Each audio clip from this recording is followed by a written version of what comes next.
Bonjour tout le monde, salam alaikum, Azul Filawen, j'espère que vous allez tous très très bien. Donc en fait, on a tous au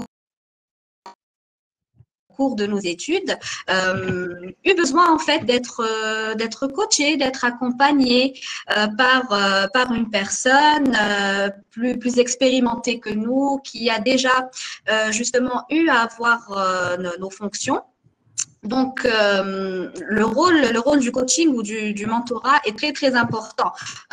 Donc, la thématique d'aujourd'hui est très, très intéressante et je pense que soit chacun d'entre nous est passé par cette situation sans peut-être s'en être rendu compte, ou bien qu'il a peut-être dû lui-même être mentor d'une autre personne. Donc pour en parler aujourd'hui, j'ai le plaisir d'accueillir Monsieur Zohir Zouk, qui est Head of Talent chez justement Kantar, qui participe à ce webinaire à partir de Paris. Donc, je vous dis la bienvenue, Zohir. Bienvenue parmi nous. مرحبا بك Merci, مرحبا بك عندنا.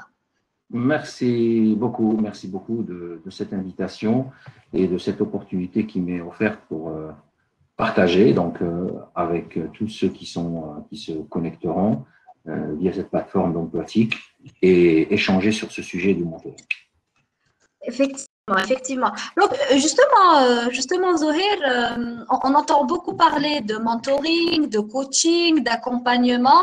En fait, qu'est-ce que le mentoring pour toi, en général, Ok, et quelle est peut-être la différence entre le mentoring ou le coaching? ok. Ce qu'on va faire peut-être, est-ce que je vais partager ma présentation Très, très si tu es ok.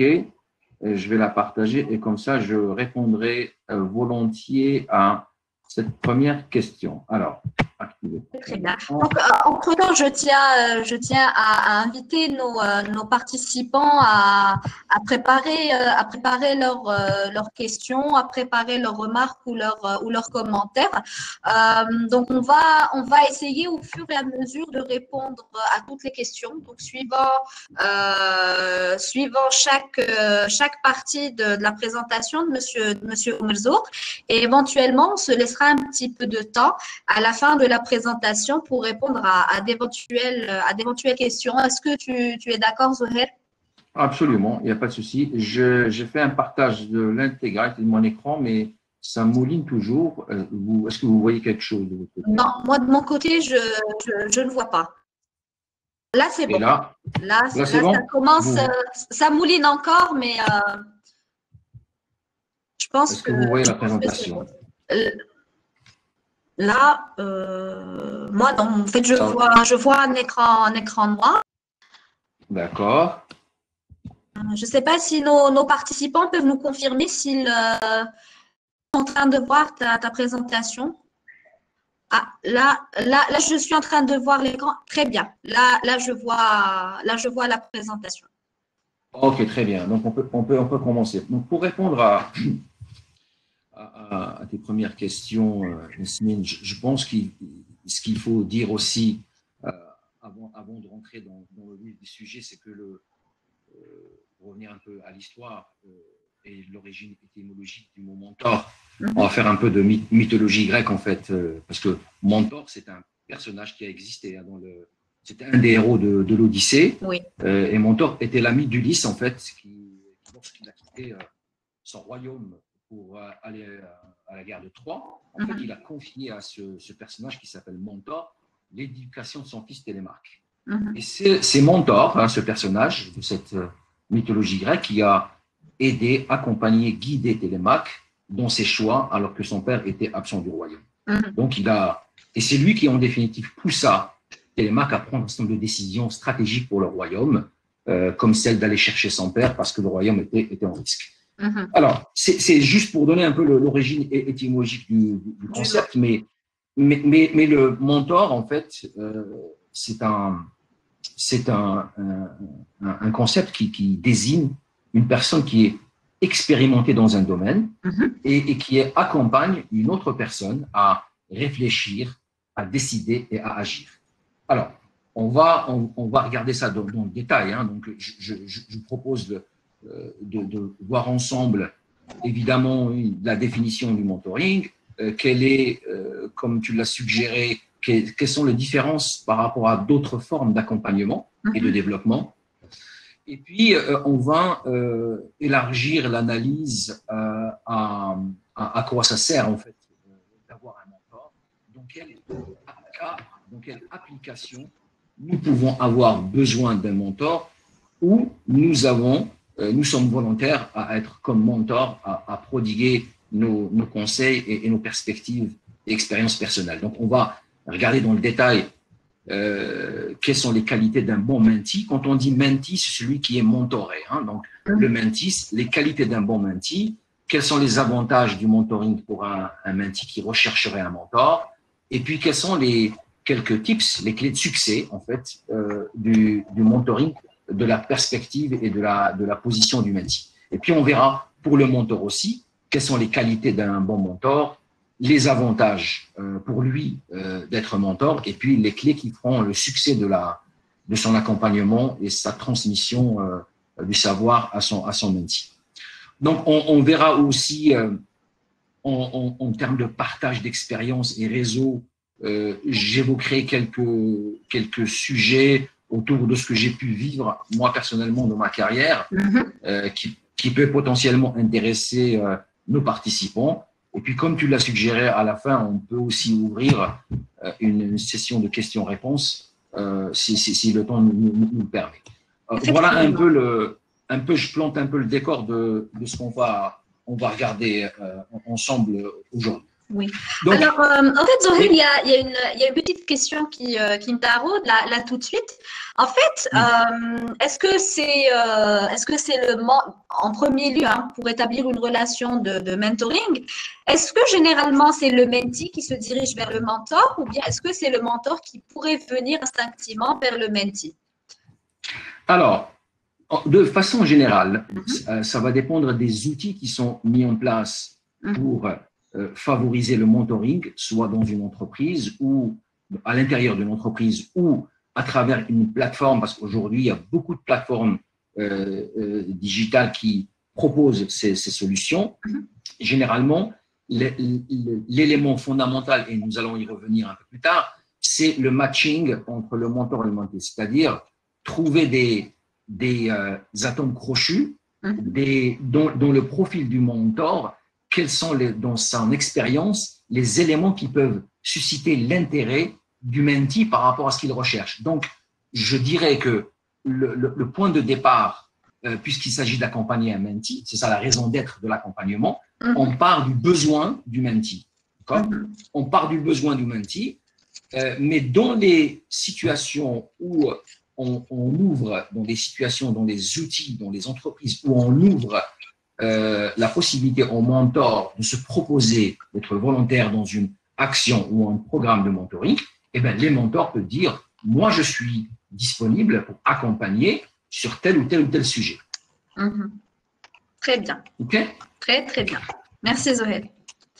De rien. Alors, en guise d'intro, donc c'est quoi le mentoring? En fait, basiquement, le mentoring est un lien qui est établi entre deux personnes avec l'objectif d'apprendre et de se développer.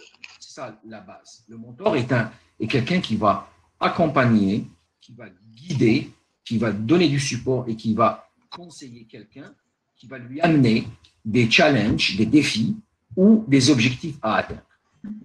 Alors, sur le mentoring, il y a quand même quelques idées reçues. Alors, d'abord, la question de l'âge. De façon générale, on pense, et à tort, que le mentoring ou la position de mentor, elle est réservée exclusivement à quelqu'un qui est âgé et qui va aller accompagner quelqu'un de jeune. Alors, ce n'est pas toujours valable, parce que le mentoring se place plus sous la perspective de l'expérience, d'un savoir, que de l'âge. Donc, on peut tout à fait être dans des situations, et nous l'avons vécu, où le mentor est quelqu'un de jeune qui va accompagner et qui va être le mentor d'un mentee qui va être beaucoup plus âgé. Ça va dépendre du sujet, on verra par la suite des exemples concrets. Mais bien évidemment, on va aussi admettre que partager le mentoring et le partage d'expérience, et que forcément, les personnes qui ont du vécu, qui ont beaucoup d'expérience, qui ont un parcours riche, sont plus à même de proposer leurs services et leur disponibilité pour accompagner. Alors, ce n'est pas non plus, il y a beaucoup là aussi, il y a beaucoup d'erreurs de considérer le mentoring comme un processus où un cadre dirigeant va prendre sous son aile quelqu'un et qui va le protéger. Le mentoring, c'est pas cela. Le mentoring, c'est quelque chose qui doit être juste, qui doit être inclusif, donc il doit être ouvert. Donc, c'est l'ouverture entre la volonté d'un mentor de proposer ses services et son expérience et son regard, et l'acceptance du mentee d'être en lien avec son mentor. Et puis, ce qui est important, c'est que, et ça c'est vraiment critique pour le succès de cette relation, les mentors ne doivent pas ressembler à leur mentee. La meilleure façon d'apprendre plus, mieux, plus vite, c'est que l'apprentissage doit se faire entre gens qui croisent des différences, en fait, qui viennent de courants, d'expériences, d'environnements complètement différents. C'est ça qui fait la richesse de la relation. Et puis, on l'a dit au début, le mentoring, c'est pas seulement one way, c'est pas juste le mentor qui va offrir ses services au mentee, mais il y a énormément d'avantages également pour le mentor à être dans une relation de mentoring avec un mentee. Alors, ensuite, il y a un sujet sur le mentoring, c'est sur l'espace d'action du mentoring. Le mentoring, il peut être utilisé dans différentes situations. Évidemment, aujourd'hui, le plus connu, je dirais, c'est le mentoring en entreprise. Et aujourd'hui, de plus en plus d'entreprises font appel à du mentoring. C'est important parce que ça permet de diffuser une culture du savoir et de l'apprentissage à l'intérieur de l'entreprise. Ça permet aussi de mobiliser, notamment dans les grands groupes, de mobiliser le savoir-faire qu'il y a en entreprise et l'utiliser comme un levier de développement des compétences et des évolutions.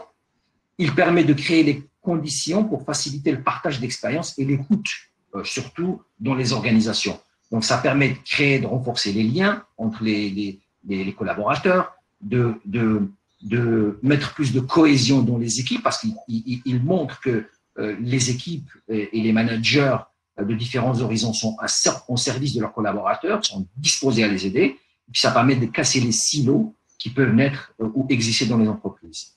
Et puis, ça permet aussi l'avantage d'un programme mentoring dans l'entreprise, c'est que ça crée des espaces où les collaborateurs se sont écoutés, aidés, encouragés à apprendre et puis avoir des attitudes qui sont tournées vers le développement et l'amélioration continue. Ça, c'est extrêmement important parce qu'aujourd'hui, on va y revenir aussi dans certains exemples. Aujourd'hui, le mentoring est en passe de devenir le levier numéro 1 de développement de compétences en entreprise. Juste un exemple. Alors, le mentoring, c'est un exemple du peer learning, c'est l'apprentissage avec ses pairs dans l'entreprise.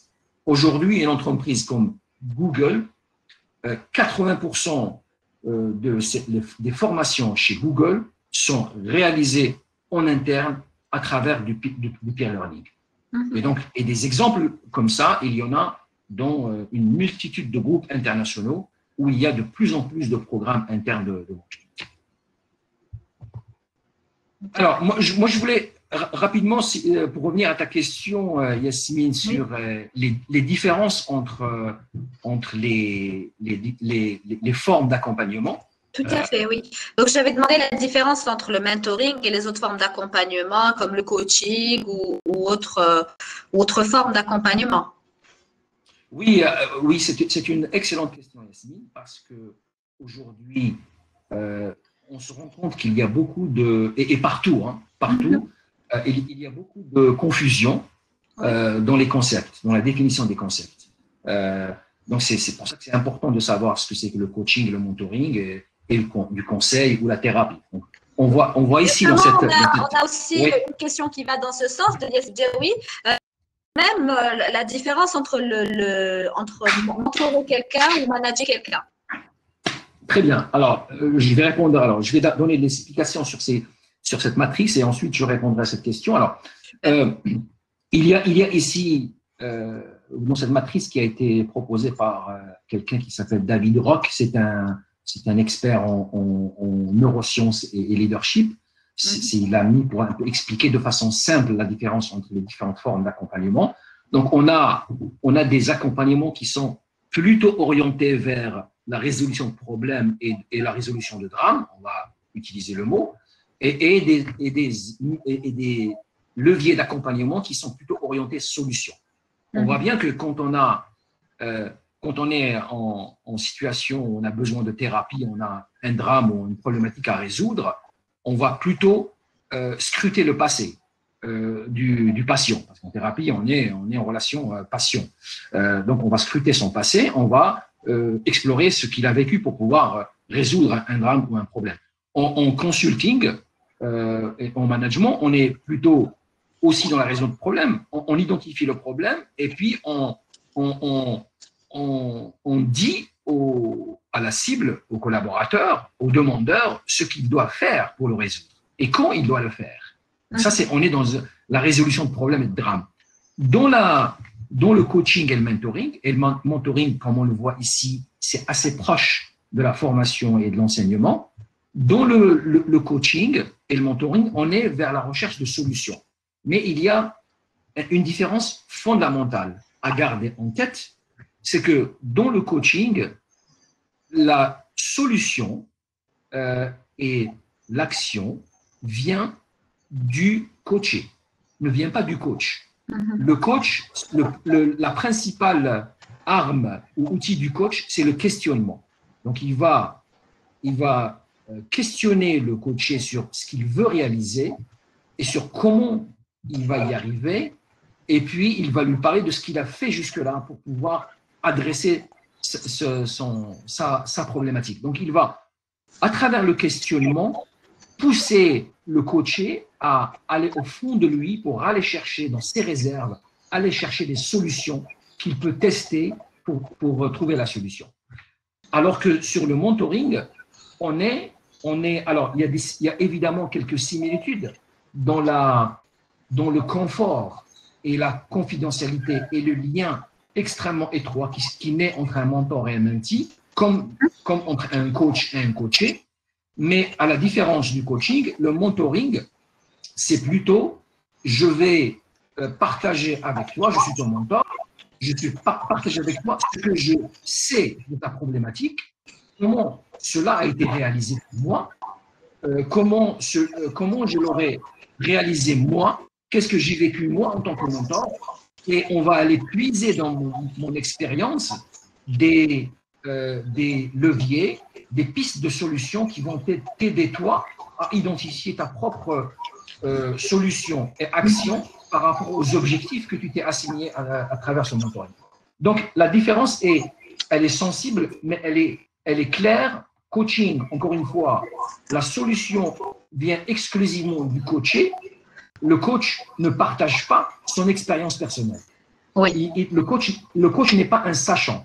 Le coach n'est pas un sachant. Alors que dans le mentor est un sachant. Il vient avec un capital expérience et un savoir-faire être à partager. Voilà. Alors, pour répondre, Yasmine, à la question sur quelle est la différence entre mentor et manager, dans le management, on est dans une relation de subordination. C'est ça la principale différence. On est dans une relation de subordination. Dans le mentoring, on n'est pas dans une relation de subordination. Dans la relation managériale, généralement, on ne choisit pas son manager. Effectivement. On est dans une organisation, donc on s'adapte. Et le lien managérial, il a deux aspects. Pour moi, il y a l'aspect performance. Donc, le manager, il est là pour piloter la performance de ses équipes. et aussi les développer en identifiant quels sont les espaces ou les compétences que le collaborateur doit développer et trouver les leviers pour les développer. Par contre, le mentor, il n'est pas dans une relation de subordination, il est là parce qu'il est volontaire et il est là parce il va développer une relation d'intimité, j'allais dire, avec le mentee pour le faire développer. OK?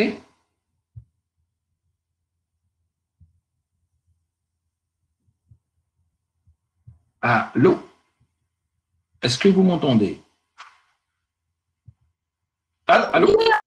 Oui. C'est juste toi qui avait malencontreusement coupé mon micro. Le son, d'accord. OK. Donc, est-ce qu'il y a d'autres… Je t'avais posé une question, Zoé. Oui. Revenons-y. En fait, je voulais, du moment qu'on est dans le mentoring en entreprise, est-ce que toutes les entreprises prévoient pour peut-être une nouvelle recrue ou bien quand on a un poste de les entreprises prévoient généralement des mentorings ou bien est-ce que ça se fait comme ça naturellement? Non, alors ça dépend des entreprises, hein, Yasmine. Il y a des entreprises qui ont développé des processus, des outils, des architectures d'accompagnement de leurs collaborateurs assez puissantes, assez fines et qui organisent pour un certain nombre de managers après leur onboarding, leur arrivée dans l'organisation, des programmes de mentoring pour permettre d'accompagner de façon encore plus efficace l'onboarding et l'accueil de nouveaux collaborateurs. Donc, il y en a qui le font de façon structurée, donc ils ont des programmes, des outils, et d'autres, ça se fait, pour répondre à ta question, d'autres le font de façon un peu plus empirique, ou dépendant de la maturité du manager, du DRH, du collaborateur, ils vont aller chercher un mentor de façon quasi naturelle, sans qu'il y ait un programme qui est structuré et établi. Très, très bien, très, très bien. Merci pour ta réponse, Zohir. En fait, tu l'avais évoqué, donc le mentoring est pour partager une expérience, pour enseigner et pour guider le mentee. Est-ce que tu peux nous en dire un petit peu plus sur le rôle du mentor? Oui, on va y aller tout de suite. Juste avant, si tu permets, Yasmine, je voulais rapidement dire quels sont les champs d'application du mentoring. Parce que on peut avoir besoin d'un mentor et d'un mentoring dans différents espaces. Effectivement, oui, pas seulement l'entreprise, hein, comme tu l'as expliqué. C'est ça. Donc, les applications, si vous voyez bien ma slide, les applications du mentoring sont assez diverses. Et ce que je propose ici, ce n'est pas limitatif. Donc, on peut avoir besoin de mentoring lorsqu'on est dans une logique de stratégie de recherche d'emploi, lorsqu'on sort de l'école, de l'université, ou parce que nous sommes en transition vers un nouveau job, on peut avoir besoin d'un mentor pour mettre en place, pour nous aider à déployer une stratégie de recherche d'emploi. On peut aussi tout à fait aller chercher un mentor pour choisir son métier. Et on sait bien que dans différentes situations, on peut être amené, après nos études académiques à l'université, dans des écoles, sortir avec un diplôme, un cursus, des compétences, mais des fois, ça peut être aussi souvent, on peut dire, les étudiants qui sont fraîchement diplômés, pour certains, se posent des questions, y compris à la fin de leur cursus, quel métier vraiment je choisis, surtout s'ils ont la possibilité d'intégrer différents métiers. Donc, on peut avoir besoin d'un mentor pour nous éclairer sur un certain nombre de métiers et nous aider à faire notre choix. On peut aussi avoir besoin d'un mentor, et ça on ouvre de plus en plus sur le marché, cette logique entrepreneuriale où des jeunes sortant de l'université ou d'école ou pas, qui vont avoir besoin, avoir envie de créer leur propre start-up. Et là, il y a un vrai besoin d'aller recourir au mentoring. Et puis, il y a aussi l'orientation académique, parce que ça aussi, souvent, on le voit bien, les étudiants qui sortent d'un premier cycle de formation sont des fois interrogatifs sur si j'ai envie d'aller vers des études beaucoup plus poussées, aller plus loin dans mes études, quelle orientation académique je vais donner à mon cursus. Et donc là, le mentoring peut aussi aider à donner des éclairages et des perspectives. Et évidemment, il y a aussi le mentoring qui est principalement, mais pas que, dédié à l'entreprise, où on va chercher un mentor en entreprise pour pouvoir nous aider à éclairer notre parcours de carrière et nous aider à faire les bons choix en termes d'évolution de carrière. Donc, voilà. Oui. Là, tu viens de présenter les différentes manières ou bien les différentes phases dans lesquelles peut s'appliquer le mentoring. Donc justement, dans ces cas de figure où on n'est pas en entreprise, hein, donc on est en phase d'évolution de carrière, en dehors de la phase d'évolution de carrière. Donc quand on est en recherche d'emploi, quand on est dans le choix du métier, dans l'entrepreneuriat, dans l'orientation académique, ou aller chercher un mentor, justement? Alors, c'est une très bonne question. Je pense que quand on est à l'extérieur de l'entreprise et on veut aller chercher un mentor pour nous aider dans notre stratégie de recherche d'emploi, pour moi, aujourd'hui, pour être extrêmement pragmatique, il y a un réseau, et j'ai prévu d'en parler brièvement à la fin de la présentation. Il y a un réseau qui me semble aujourd'hui être un réseau extrêmement puissant pour la recherche d'un mentor, c'est LinkedIn. Donc, LinkedIn est un puissant vecteur de mentor. Moi, si j'ai vraiment un conseil à donner, et moi j'ai vu dans ma carrière des exemples de gens qui ont utilisé LinkedIn et ils ont exploré, évidemment, au-delà de leur réseau direct, ils ont exploré les différentes lignes de relais dans LinkedIn et ils ont pu identifier à travers le profil d'un certain nombre de cadres celui qui ont pensé qu'il était le plus proche de leur problématique et ils n'ont pas hésité à le contacter. Des fois, il y a deux aspects, soit directement en faisant l'approche. Évidemment, ce n'est pas gagnant à tous les coups parce que il faut s'assurer que le profil correspond bien à ce que nous recherchons en tant que type, mais aussi il faut que, on l'a dit au début, il faut que le mentor soit vraiment volontaire et ait envie de nous accompagner. Mais ça, c'est une démarche à faire. La deuxième démarche, qui est un peu une démarche indirecte, c'est solliciter des personnes de votre réseau qui connaissent, qui sont en lien avec ces personnes que vous avez identifiées dans LinkedIn et qui sont susceptibles de vous aider pour vous mettre en lien, pour créer le lien avec le potentiel mentor qui se trouve dans la toile de LinkedIn. Alors, LinkedIn, c'est puissant, mais il n'y a pas que LinkedIn, parce qu'on peut aussi aller chercher des mentors dans notre réseau personnel. Alors, il y a une chose qu'il faut que je dis, c'est que il vaut mieux aller chercher des mentors en dehors de son cercle familial. Ça, c'est important parce que les liens familiaux, les relais familiaux peuvent donner des conseils, mais cette relation peut s'avérer des fois biaisée parce que la relation, comme on l'a dit au début, la relation avec un mentor, c'est une relation qui nous fait croiser des gens qu'on n'a pas pour vocation de croiser. Donc, c'est surtout la différence de perspective, d'environnement qui va enrichir notre parcours de mentee avec un mentor. Alors, et ce qui est important aussi, c'est un élément qui est fondamental dans la relation, on le verra dans un petit moment, c'est la question de la confiance, parce que c'est de la confiance que naît l'éclosion des idées et des solutions. Alors, c'est un élément extrêmement fondamental dans tout type de mentoring qu'on peut avoir sur ces applications-là que que nous proposons aujourd'hui. D'accord, très très bien. Est-ce qu'il y a des questions supplémentaires? Oui, des questions supplémentaires. Hein. Donc, il y a Nadia Boukerou qui nous demande est-ce que le mentoring est volontaire ou rémunérateur comme le coaching?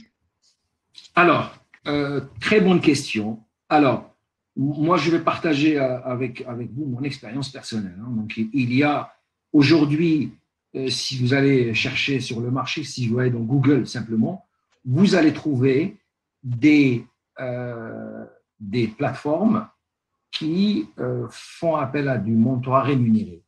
Mais c'est vraiment quelque chose qui n'est pas très usité aujourd'hui.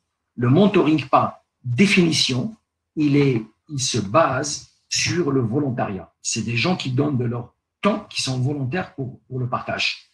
Alors, avec la nuance près, pour finir l'explication, c'est qu'aujourd'hui, il y a sur le marché beaucoup d'entreprises digitales qui proposent des solutions digitales de mentoring aux entreprises et qui achètent ces solutions digitales, qui les installent dans l'entreprise et qui vont permettre la gestion des relations entre mentee et mentor à travers des outils digitaux. Évidemment, l'outil, il est payant pour l'entreprise, mais à l'intérieur, les mentees et les mentors qui sont volontaires ont des relations absolument libres et sans coût, ni pour le mentor, ni pour l'organisation à laquelle ils appartiennent. Très, très bien, très, très bien. Donc là, Zoher, on a vu dans quel cas peuvent s'appliquer le mentoring. Et on sait tous, en fait, comme c'est une relation interpersonnelle, hein, donc c'est une relation bilatérale, en fait, pour que le mentoring puisse réussir, le métier doit avoir certaines qualités ou certaines prédispositions, j'imagine. Donc, est-ce que tu peux nous définir un petit peu le profil d'un bon mentee, justement, pour que le mentoring puisse être fructueux?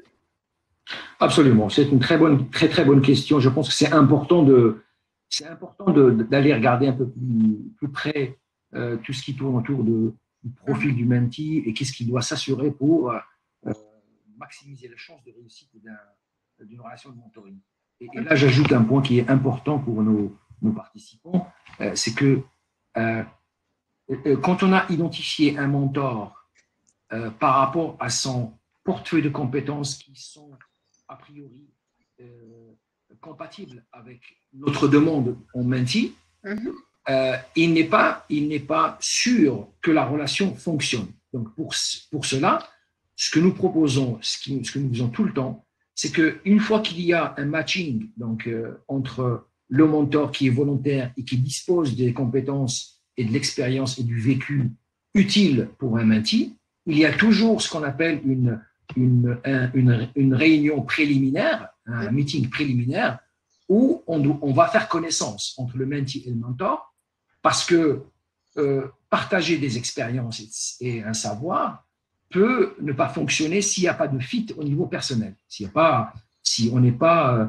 notre relation n'est pas fluide, mais des fois ça peut marcher, hein, sans aucune raison. On n'a pas le lien ne fonctionne pas, et du coup ça ne peut pas marcher. Parce que ça c'est le lien, la relation, elle est capitale, elle est beaucoup plus capitale que le contenu de la relation. Donc je vais vous dire rapidement les qualités d'un bon mentee. Évidemment, quand on va dans une relation de mentoring, quand on va aller chercher un mentor, on est dans une démarche volontariste. On doit avoir de l'ambition. Oui. On doit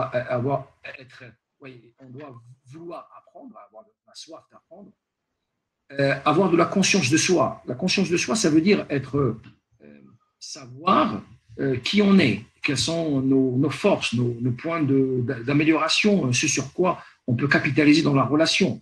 Et puis, quand on est avec un mentor, un mentee doit avoir des objectifs, et doit des objectifs précis. Il doit être dévoué à la relation. Il doit être ouvert. Ouvert, ça veut dire il doit écouter son mentor, il doit recevoir le feedback, il doit avoir une relation agréable, parce que c'est quand même un espace, comme je l'ai dit au début, c'est il y a une espèce d'intimité qui se crée avec un mentor qui est là volontairement pour nous aider. Donc, la relation doit être agréable et pas tendue. Et puis, il y a la notion de curiosité. C'est comme on est dans un espace protégé, et c'est ça la différence entre une relation avec un manager. On est dans un espace protégé dans la relation mentor-mentee, et donc on peut être curieux de poser toutes les questions, d'ouvrir toutes les portes, et puis voilà, être dans la confiance avec son mentor. Et puis il y a évidemment, je reviens un peu à la base, aux avantages pour un mentee d'avoir un mentor. C'est très important parce qu'on peut développer une confiance en soi et une conscience de soi. Parce qu'on voit, le mentor, il est là pour nous aider à progresser, donc on gagne en confiance. Et puis, il est là aussi pour nous donner du feedback sur sur nos attitudes, comment on est. Et donc, on développe cette conscience de soi. Et puis, on a aussi le sentiment d'être autonome dans cette relation.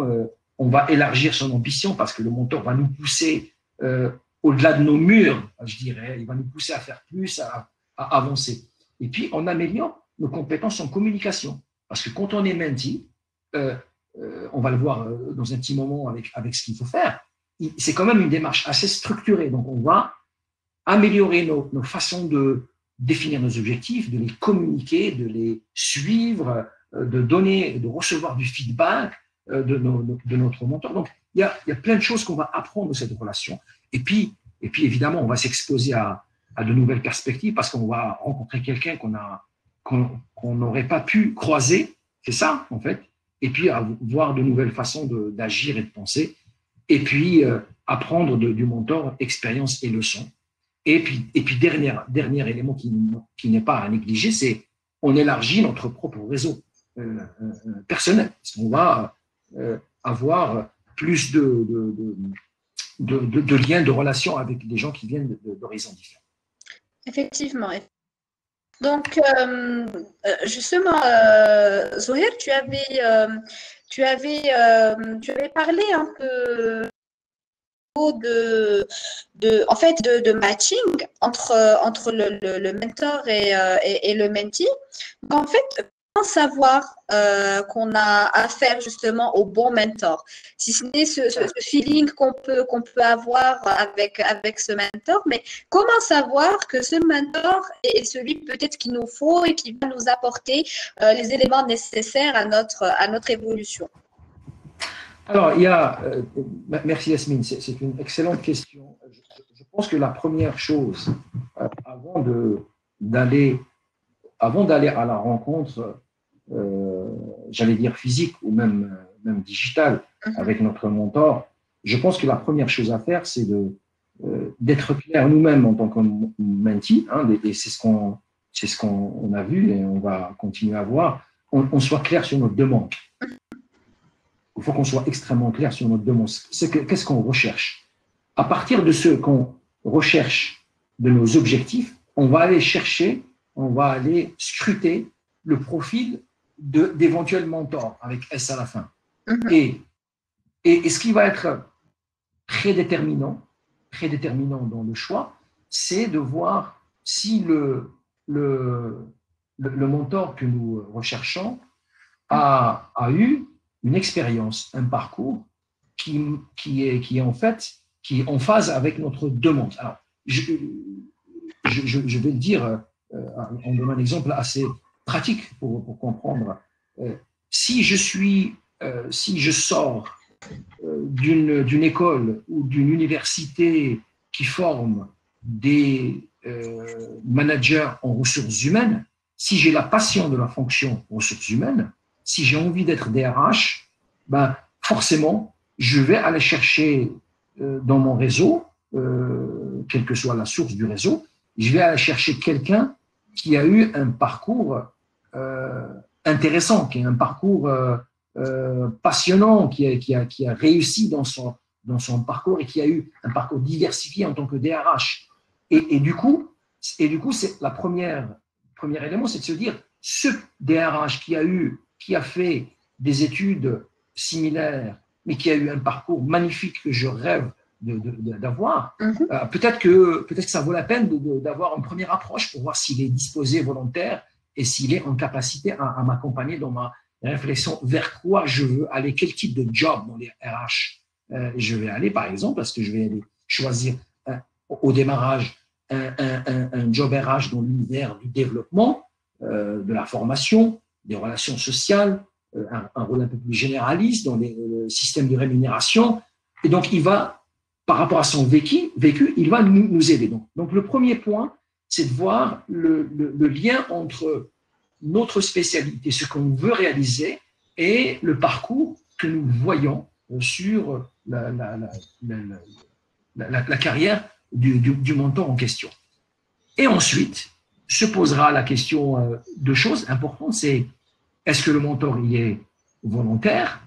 Est-ce qu'il est en capacité de le faire? Et puis, la réunion introductive, où ce n'est pas la première séance de mentoring, mais plutôt la séance où on confirme l'intérêt de l'un et de l'autre. Et cette réunion va, dans la façon de communiquer, d'échanger, de partager, elle va renseigner tout de suite sur est-ce que je me sens à l'aise, je me sens confortable à aller m'ouvrir dans cette relation avec le mentor. Et pareil, le mentor, il va se dire, est-ce que par rapport aux problématiques maintenant que le mentee me pose sur la table, est-ce que je suis vraiment celui qui est en capacité de lui donner réponse? Et si c'est oui, tant mieux. Si c'est non, je peux être capable en tant que mentor sollicité à aider le mentee à trouver quelqu'un d'autre dans mon propre réseau pour pouvoir répondre à ma demande. En tout cas, il est très important. On parlait de qu'est-ce qui fait le succès d'une relation, des conditions pour se mettre en relation avec un mentor. On l'a dit au début, c'est une démarche extrêmement structurée. Donc, il faut, une fois qu'on a identifié notre mentor, qu'on s'est organisé sur combien de temps ça va nous prendre, parce que le mentoring, c'est des sessions qui peuvent aller jusqu'à 6 ou 8 mois, ça dépend des objectifs, moins, plus, dépendant de la réalisation de ce on est venu chercher. Et puis, on prépare nos sessions, on comprend clairement nos attentes. Les objectifs du mentoring, il faut qu'ils soient formalisés, il faut qu'ils soient des objectifs SMART. On fait connaissance avec le mentor au niveau personnel, parce qu'on a dit, c'est une relation qui naît, qui se construit. Et puis, il faut que le mentee soit ouvert, il faut qu'il construise la confiance avec son mentor, il faut qu'il pose des questions instructives, qu'il lui apporte des choses, il faut qu'il soit proactif, il crée des plans d'action, il fait son suivi, il faut qu'il ait soif de feedback. Il ne faut pas attendre que le mentor donne du feedback, mais il faut aller le chercher. Et puis il faut respecter et apprécier la disponibilité du mentor, parce que le mentor donne de son temps. Voilà, donc de son temps personnel pour le développement, donc il faut être rigoureux et apprécier la disponibilité du mentor. Et puis à la fin, il y a toujours des succès dans les relations de mentoring. Moi, c'est ma propre perspective. Il y a beaucoup de succès dans le mentoring, et donc du coup, il faut célébrer aussi les succès et les progrès qu'on peut avoir dans la relation. Très bien. Alors en fait, on a peut-être une petite remarque de Nedjia Boukero qui nous dit la durée idéale entre la relation entre le mentor et le mentee, tu l'as dit, entre 6 et 8 mois. Elle dit avant que ce dernier ne prenne son envol. Donc, la mienne a duré 5 années avec une fin malheureusement. Alors, merci pour la question. Donc, 5 ans, c'est assez exceptionnel comme longévité d'une relation du mentoring, parce que, ça dépend des situations. Moi, je veux pas être rigide, parce que la relation mentor-mentee est assez flexible, mais il est rare qu'une relation de mentoring dépasse 12 mois, pour une raison très simple, parce qu'on cherche dans cette relation des réponses claires, un accompagnement structuré, et puis on a des objectifs précis à réaliser à court, moyen terme. Donc c'est vraiment des solutions de développement pour maintenant. Ce n'est pas des solutions pour construire le futur. Donc, une relation, si par exemple, je vais aller chercher quelqu'un qui a un profil RH ou de consultant en recrutement parce que je suis sorti de l'université, de l'école et j'ai les compétences qu'il faut pour intégrer le marché, mais je ne sais pas comment établir ma stratégie de recherche d'emploi et mon position sur le marché, eh ben, j'aurais besoin de quelqu'un qui va construire avec moi cette stratégie. Cette stratégie ne peut pas durer plus que quelques semaines et quelques mois. Après, je vais revenir sur l'expérience que j'ai vécue personnellement sur cet aspect-là. Mais voilà, mais la réponse, 5 ans, 5 ans, c'est beaucoup trop lent. Et d'ailleurs, si j'ai bien compris le commentaire de la participante, et il n'y a visiblement pas eu un succès. Donc voilà. Donc la durée, elle est vraiment limitée à 6, 8, maximum 12 mois. Hein. Donc voilà, maximum 12 mois. Et puis, la relation, ça c'est important à le noter, la relation peut s'arrêter parce que les objectifs ont été atteints. Si je vise à accompagner quelqu'un pendant 6 mois dans sa recherche d'emploi, et si à la fin, au bout de 3 mois, il a trouvé un emploi, il est heureux, la relation va s'arrêter. Évidemment, on peut avoir une réunion quelques mois après pour s'enquérir de la façon dont le mentee a accédé à ce poste et comment ils se sent et tout. Évidemment, on garde le lien, mais l'action proprement dite de mentoring sur ce sujet-là s'arrête à partir du moment où il a trouvé un job. Très, très bien, très, très bien. Donc là, on a vu ensemble le profil du mentee. On a vu un petit peu quelques facettes du mentor. Justement, moi, je pense que même nos participants voudront en savoir plus sur principal qu'on devrait rechercher chez notre futur mentor. Et ben voilà, justement, ça revient un peu à la question précédente. Donc, pour aider nos participants qui sont ici avec nous aujourd'hui à identifier leur mentor, mais aussi à ceux qui nous écoutent et qui potentiellement sont intéressés par donner de leur temps en tant que mentor, ben, les qualités du mentor, c'est évidemment, ce qui est important, c'est l'écoute active. On est là au service du mentee, une grande empathie. Il faut être patient parce qu'en face de soi, on peut avoir des mentees qui viennent avec des problématiques, des objectifs, mais qui peuvent être dans des situations allez, on va dire, un peu de tension. Donc, il faut être patient, il faut les aider, il faut évidemment que la relation soit la plus agréable possible. Il faut le mentor doit être honnête. Et honnête, ça veut dire quoi? Ça veut dire donner du feedback au mentee, dire quand ça va très bien, mais dire aussi lorsque il y a des choses à améliorer dans le processus de relation ou dans les actions que produit le mentee. Et puis, il faut qu'il soit encourageant, qu'il donne. Le mentee a besoin d'encouragement, a besoin de support. C'est pour ça qu'il est là dans la relation.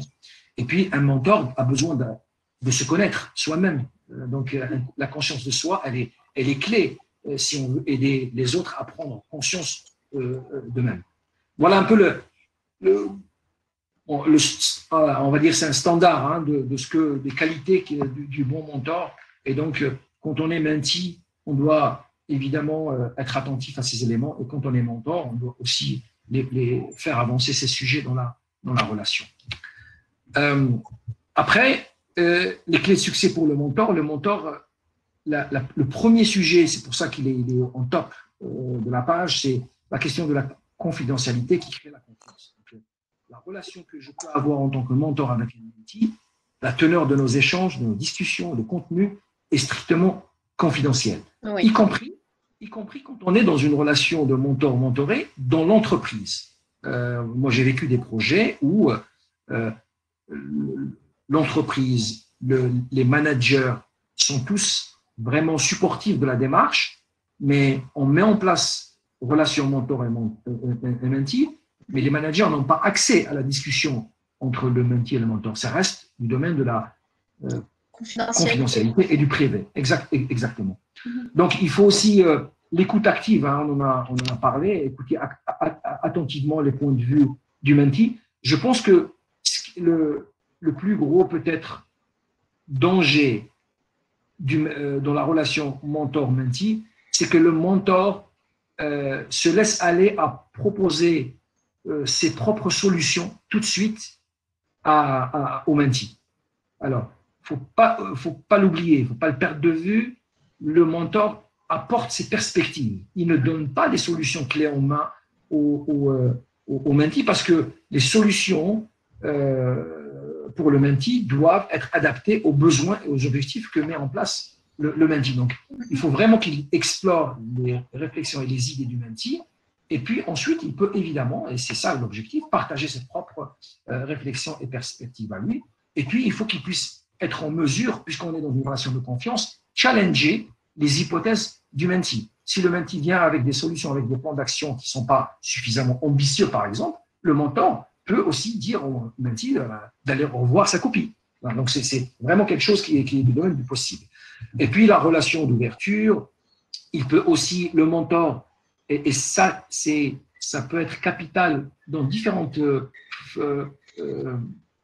phase de la relation, il peut aussi introduire et ouvrir son propre réseau personnel au mentee, donc le faire rencontrer des gens en dehors de la relation mentor-mentee, des gens qui peuvent être pertinents pour le mentee. Et puis le mentee doit aussi donner un feedback, on l'a dit, un feedback honnête, admettre si dans la relation ou dans son parcours il y a eu des erreurs, il faut qu'il en parle, parce que c'est aussi un partage d'expérience que de partager ses propres erreurs. Et puis, évidemment, ça c'est un exemple, hein, il doit recommander des livres, des ressources, on va dire de façon générale, des ressources en mentee pour se développer. Et il doit célébrer les succès avec son mentee. Très bien. Là, il y a une petite question qui me taraude un petit peu.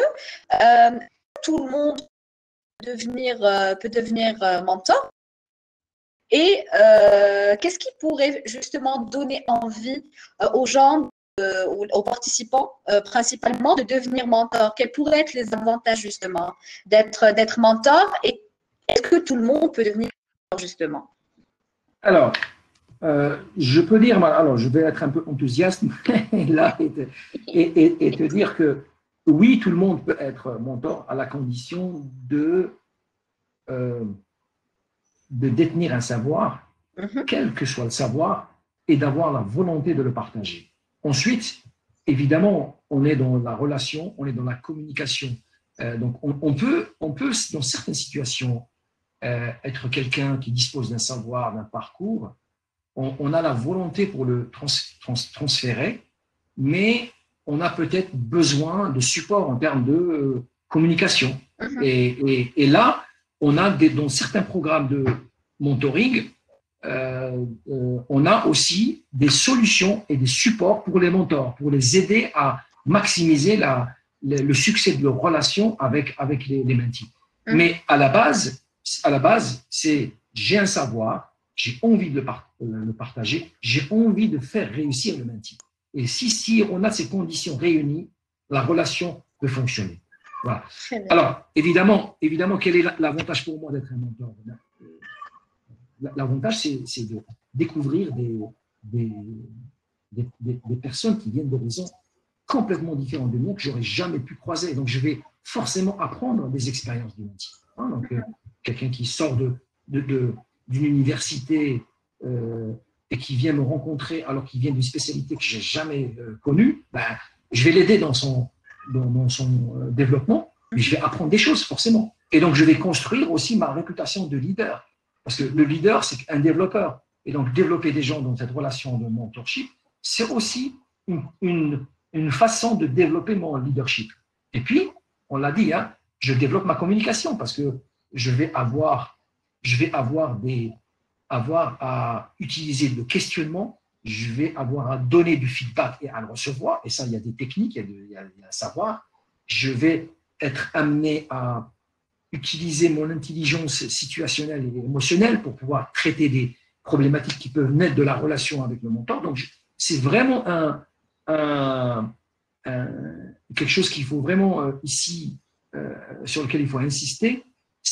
Le mentor a aussi tout à gagner. Et puis, il étend son propre réseau. son propre réseau personnel et professionnel. Et puis, il développe aussi, si je suis leader jeune et que je vais aider des mentees, plusieurs mentees durant toute l'année, je vais forcément développer ma confiance en soi dans la façon que j'ai de transférer mon savoir et de transférer, de parler de moi, de mon expérience. Et je vais forcément, dans cette relation miroir, je vais avoir plus conscience de moi. Et puis les gens qui s'embarquent dans ces aventures, à la fin, quand on va aider quelqu'un à mettre en place une stratégie de recherche d'emploi et qu'à la fin, il trouve l'emploi de ses rêves, on est super motivé et satisfait. Si on aide quelqu'un qui ne sait pas comment s'y prendre pour créer sa start-up et sa start-up est créée avec en partie notre aide, on est super heureux de voir décoller une entreprise. Puis voilà, et de façon générale, aider les gens à grandir, c'est aussi une passion et une motivation. Donc, les mentors, si j'ai un conseil à leur donner, ceux qui nous écoutent aujourd'hui, c'est vraiment se questionner d'abord et avant tout sur l'envie de faire grandir les autres. Très, très bien, très, très bien. Justement, j'avais parlé de tes expériences dans le mentoring et justement, lors du webinaire de Boualem Qadi, tu dis être mentor de plusieurs personnes, que ce soit sur LinkedIn ou auprès d'un tu vis à Paris, donc pour aider des personnes à professionnellement, si j'ai bien compris. Et en fait, le sens de ma question, ça serait avec nous tes expériences réussies de mentoring. Et comme tu as d'abord travaillé en Algérie avant d'aller en France, est-ce que tu as déjà fait du mentoring ici en Algérie ou est-ce que ça s'est déclenché vraiment quand tu as immigré? Oui. Alors, très bonne question. Merci beaucoup, Yasmine, de cette question. En fait, je vais partager quelques expériences que j'ai vécues dans ma carrière pour un peu donner un éclairage un peu pragmatique de ce qu'on est en train de dire aujourd'hui. Alors, je vais partir peut-être de la dernière question sur le parcours en Algérie. Oui. J'ai travaillé sur plusieurs entreprises, essentiellement chez Coca-Cola et chez Danone en Algérie. J'étais dans le commercial, mais DRH, faire de la formation, j'ai beaucoup accompagné.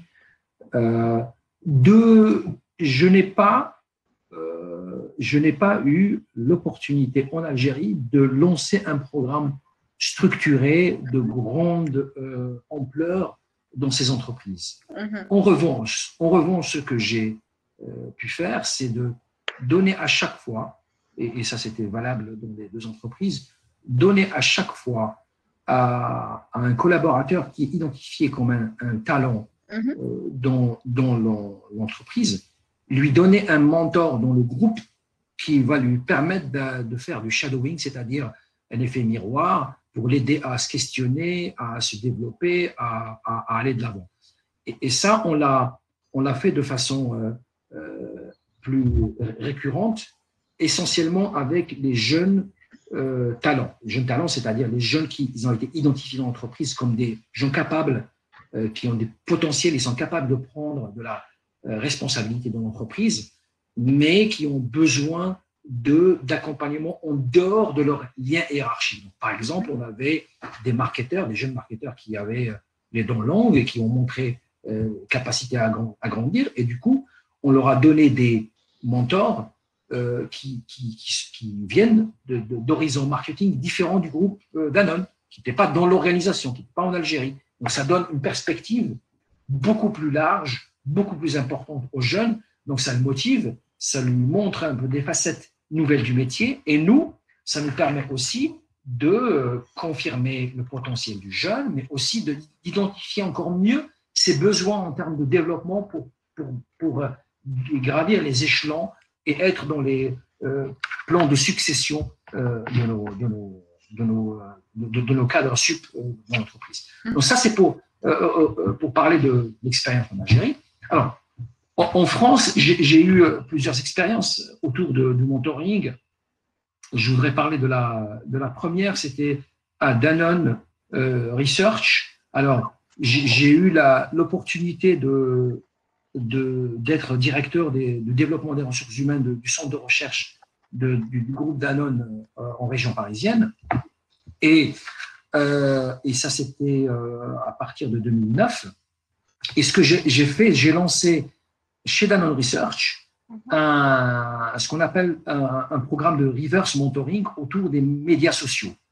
Parce qu'on s'est rendu compte, vous vous rappelez tous, hein, le boom des réseaux sociaux, de LinkedIn dans les années 2000, à partir de 2006, 2007, 2008, nous avions un gros décalage dans Danone Research entre des jeunes, beaucoup de jeunes qui étaient ce qu'on appelle aujourd'hui les millénials, qui jonglaient avec les outils digitaux de façon extrêmement facile et aisée, et nous avions des seniors qui étaient des experts, des scientifiques, vraiment de grosses pointures au groupe Danone, mais qui n'avaient pas connaissance de ces…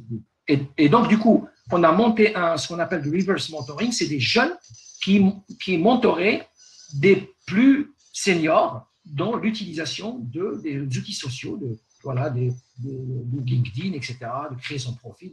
Et donc, ça, c'est un programme qu'on a lancé qui a eu beaucoup de succès chez Danone. La deuxième expérience, c'est avec NQT. Alors, NQT, pour ceux qui ne connaissent pas, c'est Nos quartiers ont du talent. C'est une association qui a été créée en France en 2006 par des jeunes diplômés qui avaient des problématiques pour trouver un emploi. Et en fait, NQT aide des jeunes sortis des écoles et des universités à définir leur stratégie de recherche d'emploi. Et essentiellement, je ne veux pas dire exclusivement, mais essentiellement, c'est des jeunes qui viennent de quartiers défavorisés, comme la Seine-Saint-Denis, par exemple, dans la région parisienne, et qui ont du mal à se connecter au réseau de l'entreprise et de l'emploi. Et NQT, c'est une entreprise qui a aidé jusque-là plus de 50 000 jeunes à trouver un emploi. Et le mentoring autour de la stratégie de recherche d'emploi, nous avons réussi avec cette association, en fait, à aider les mentis à trouver un emploi au bout de 6 mois. Donc, la moyenne, c'est 6 mois. 70% des jeunes diplômés trouvaient un emploi grâce au mentoring de NQT. Et moi, personnellement, alors j'ai mis en place un partenariat entre ma précédente entreprise, Lafarge, ici en France, avec NQT, où on a, sur la base du volontariat, demandé à nos cadres de se porter volontaires pour accompagner des jeunes dans leur recherche d'emploi. Et c'est ainsi que des dizaines de cadres se sont portés volontaires pour accompagner des jeunes. Moi, personnellement, j'ai fait l'expérience. Donc, j'ai accompagné 3 jeunes qui recherchaient de l'emploi. Et puis, les 3 que j'ai accompagnés jusque-là ont tous trouvé un travail au bout de 4 mois. 3 mois pour un et 4 mois au bout du deuxième. Et qu'est-ce que ça veut dire, la relation de mentoring que j'ai pu faire avec eux? C'est justement s'asseoir avec eux, les écouter, leur donner confiance. Et puis, techniquement, c'est très simple, les aider à construire leur image, leur branding, intégrer les réseaux sociaux, écrire un CV adapté, les aider à faire du rehearsal, les aider à préparer leur entretien de sélection, les aider à chercher des jobs. Et donc, voilà, c'est très technique, mais en même temps, voilà, ça permet aux jeunes de se connecter. Et puis, j'ai ouvert mon réseau personnel à ces jeunes. Et du coup, à la fin, voilà, ça s'est bien passé. Et ça se passe bien pour un nombre important de ces jeunes qui intègrent Et NQT, aujourd'hui, c'est une puissante association qui a des partenariats avec des entreprises, des institutions publiques en France et qui a pignon sur rue dans l'aide à la recherche d'emploi. Alors, oui, vas-y. Non, je t'en prie. Alors, ça, c'est un exemple de partage d'expérience personnelle. Et puis, le dernier, c'est Kantar. C'est mon rôle aujourd'hui chez Kantar. Je suis en charge du talent development, de la formation et de leadership. Je suis responsable de la zone Europe, Moyen-Orient et Afrique. Et là, je viens de lancer, depuis 3 mois, un programme de mentoring en Afrique et Moyen-Orient à destination de nos collaborateurs en interne. Et donc, on a intégré, formé les mentors et les mentees, et avec les mêmes principes que j'ai partagés avec vous aujourd'hui. C'est les mêmes principes, c'est-à-dire volontariat, c'est-à-dire être clair sur l'objectif, faire du matching, mais tout ça, on le fait chez Kantar avec l'aide d'une plateforme digitale qu'on a acheté ou qu'on a loué, c'est le mot le plus approprié, on a loué auprès d'un prestataire externe. Et cette plateforme digitale permet donc aux gens, à nos collaborateurs, de se connecter directement, de créer des profils, et l'intelligence artificielle fait qu'il y a un matching entre les mentors et les mentees, et puis ils gèrent leurs relations, leurs objectifs, leur suivi dans la plateforme. Donc, ça, c'est un programme que nous venons de lancer il y a 2 mois, et on a l'ambition ça c'est un pilote, on a l'ambition de le généraliser l'année prochaine. Et troisième élément, et c'est le dernier, après je suis ouvert à toutes les questions, c'est LinkedIn. Moi, je suis présent sur LinkedIn. À chaque fois que je suis sollicité par des gens qui me connaissent ou des gens qui ne me connaissent pas, je réponds. Alors, il m'est arrivé peut-être des fois de ne pas répondre à toutes les sollicitations, des invitations, mais quand les invitations et les sollicitations sont claires, je réponds. Voilà, je suis pas en capacité personnellement d'être le mentor de tous ceux qui me sollicitent, mais je fais le lien. Donc voilà un peu pour mon partage d'expérience. Et encore une fois, je l'ai dit au début, LinkedIn est un formidable terreau. Je pense qu'il ne faut pas hésiter à y passer des moments, à aller chercher des ressources. Et puis voilà. Très bien. En fait, justement, LinkedIn est une mine d'or pour tout ce qui est recherche d'emploi. Que c'est une mine, justement, pour chercher également un mentor. Donc, en fait, comment faire pour bien solliciter un mentor, pour approcher un mentor sur LinkedIn? Quelle est la bonne méthode? C'est une très, très bonne question. Je pense qu'il faut, à mon avis, et je pense que c'est quelque chose qui est valable pour le mentoring, mais il est valable pour toutes les relations qu'on veut nouer sur LinkedIn. Je pense qu'il faut éviter d'envoyer juste une invitation.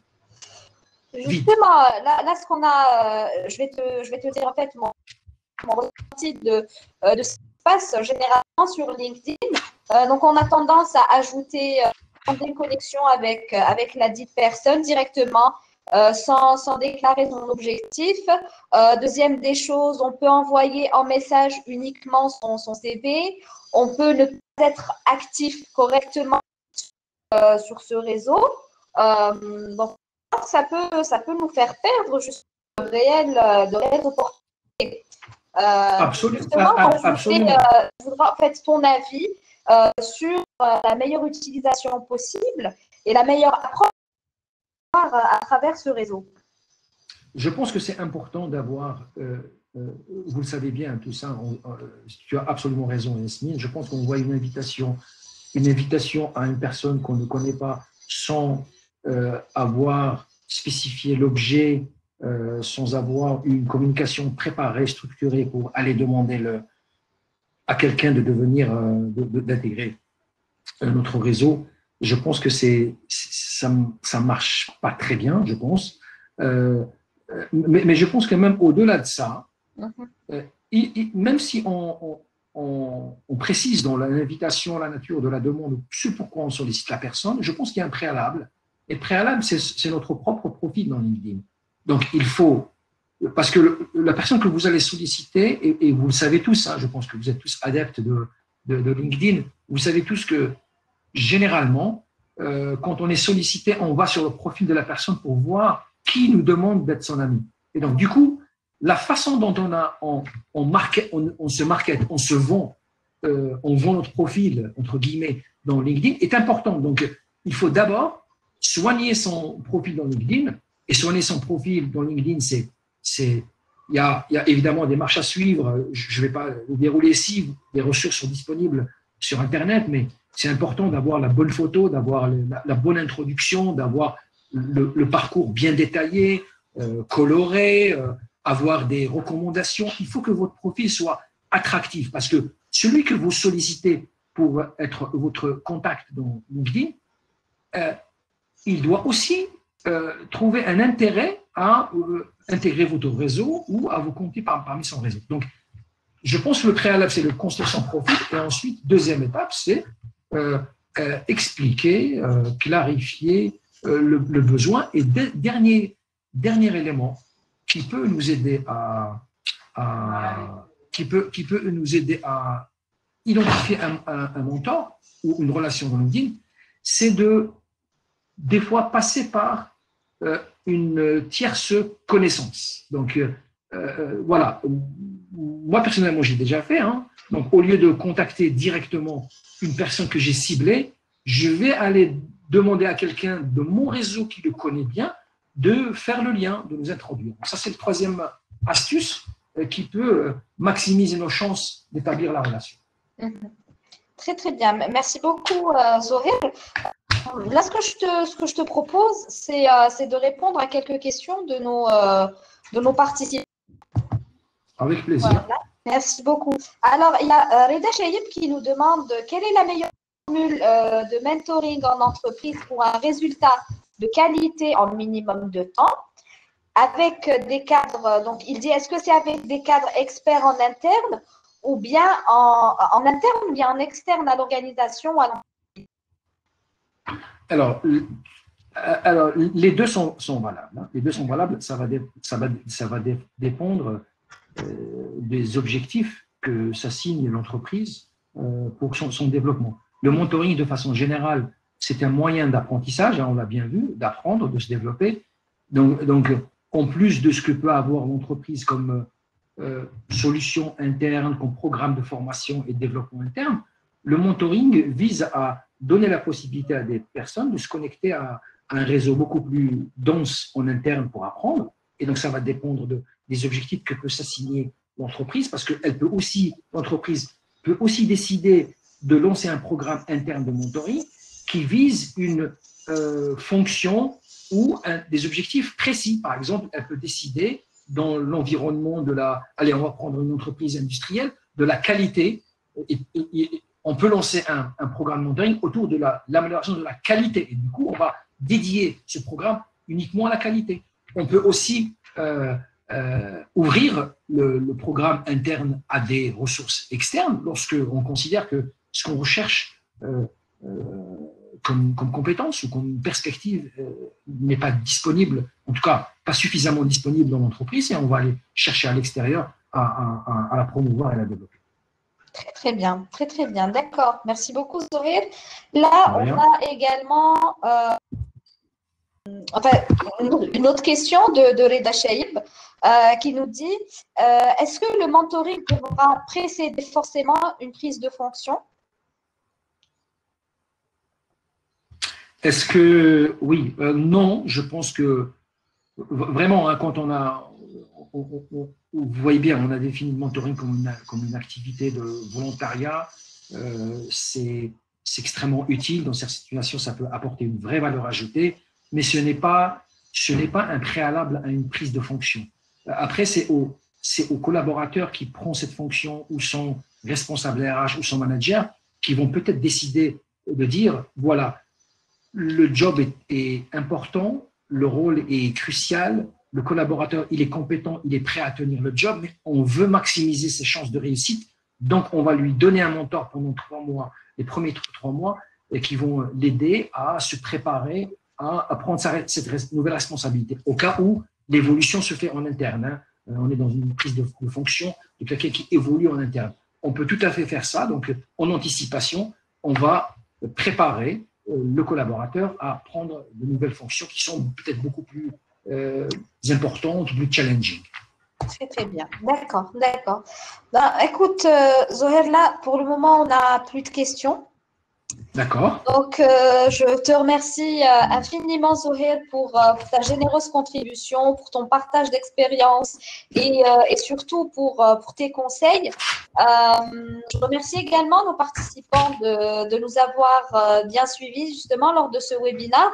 Alors, Zohir, je te laisse le mot de la fin. quels sont les derniers conseils que tu pourrais donner à nos participants? Alors, je pense que merci beaucoup, en tout cas, Yasmine, pour ces mots. Merci beaucoup à Emploitique de m'avoir invité à partager mon expérience sur ce sujet. Je pense que la meilleure façon, c'est de se lancer. De toute façon, c'est un processus qui n'est pas compliqué, qui est extrêmement novateur. Aujourd'hui, tous les grands groupes internationaux, tous quasiment ont des programmes qui s'apparentent à des programmes de mentoring. Aujourd'hui, tous les leaders, les CEO des grands groupes, tous ont un coach ou un mentor, y compris les groupes multinationaux. Le mentoring est vraiment quelque chose qui est extrêmement intéressant et important. Moi, je vous recommande, si vous cherchez un mentor dans les différentes applications qu'on a vues aujourd'hui, n'hésitez pas, allez-y, vous avez ce qu'il faut. Et puis moi, je suis sur LinkedIn, si vous voulez des conseils, n'hésitez pas, soyez juste précis et je vous répondrai. Mais il faut y aller. Il faut y aller. Très, très bien, très, très bien. Donc, justement, il ne faut pas avoir peur, justement, de demander conseil, à condition qu'on soit, comme tu viens de le dire, précis dans ce que l'on veut. Exactement. Très, très bien, très, très bien. Écoute, merci infiniment encore une fois, Zoé, pour tes précisions, pour le temps que tu nous as accordé. Je te dis, marhaba bik fi koul waqt, si tu veux encore une fois partager ton expérience avec nos participants, dardarak, marhaba bik, tu peux revenir quand tu veux. Merci Yasmine. En tout cas, je suis à votre disposition. Tu sais, le partage, c'est quelque chose qui fait partie aussi de notre culture à nous, les Algériens, partager avec les autres. Voilà, la solidarité, elle est importante. Donc, moi, je suis absolument disposé à donner de mon temps, dépendant des besoins de nos compatriotes en Algérie, des jeunes et des moins jeunes. Donc, ceux qui veulent ont l'ambition de lancer des programmes similaires en Algérie dans leur entreprise, contactez-moi, je me ferai un plaisir de vous aider. Voilà. Très, très bien. Merci beaucoup encore une fois, Zohair. Merci aussi à nos participants de nous avoir accordé de leur temps. Je vous dis à très, très bientôt lors d'un prochain webinar. D'ici là, portez-vous bien. Tallaw fi rwahkoum, mais surtout. Bonne fin de journée à toutes et à tous et merci encore une fois à toi, Zohair. Merci Yasmine et merci à tous pour votre attention. Au revoir. Merci, au revoir.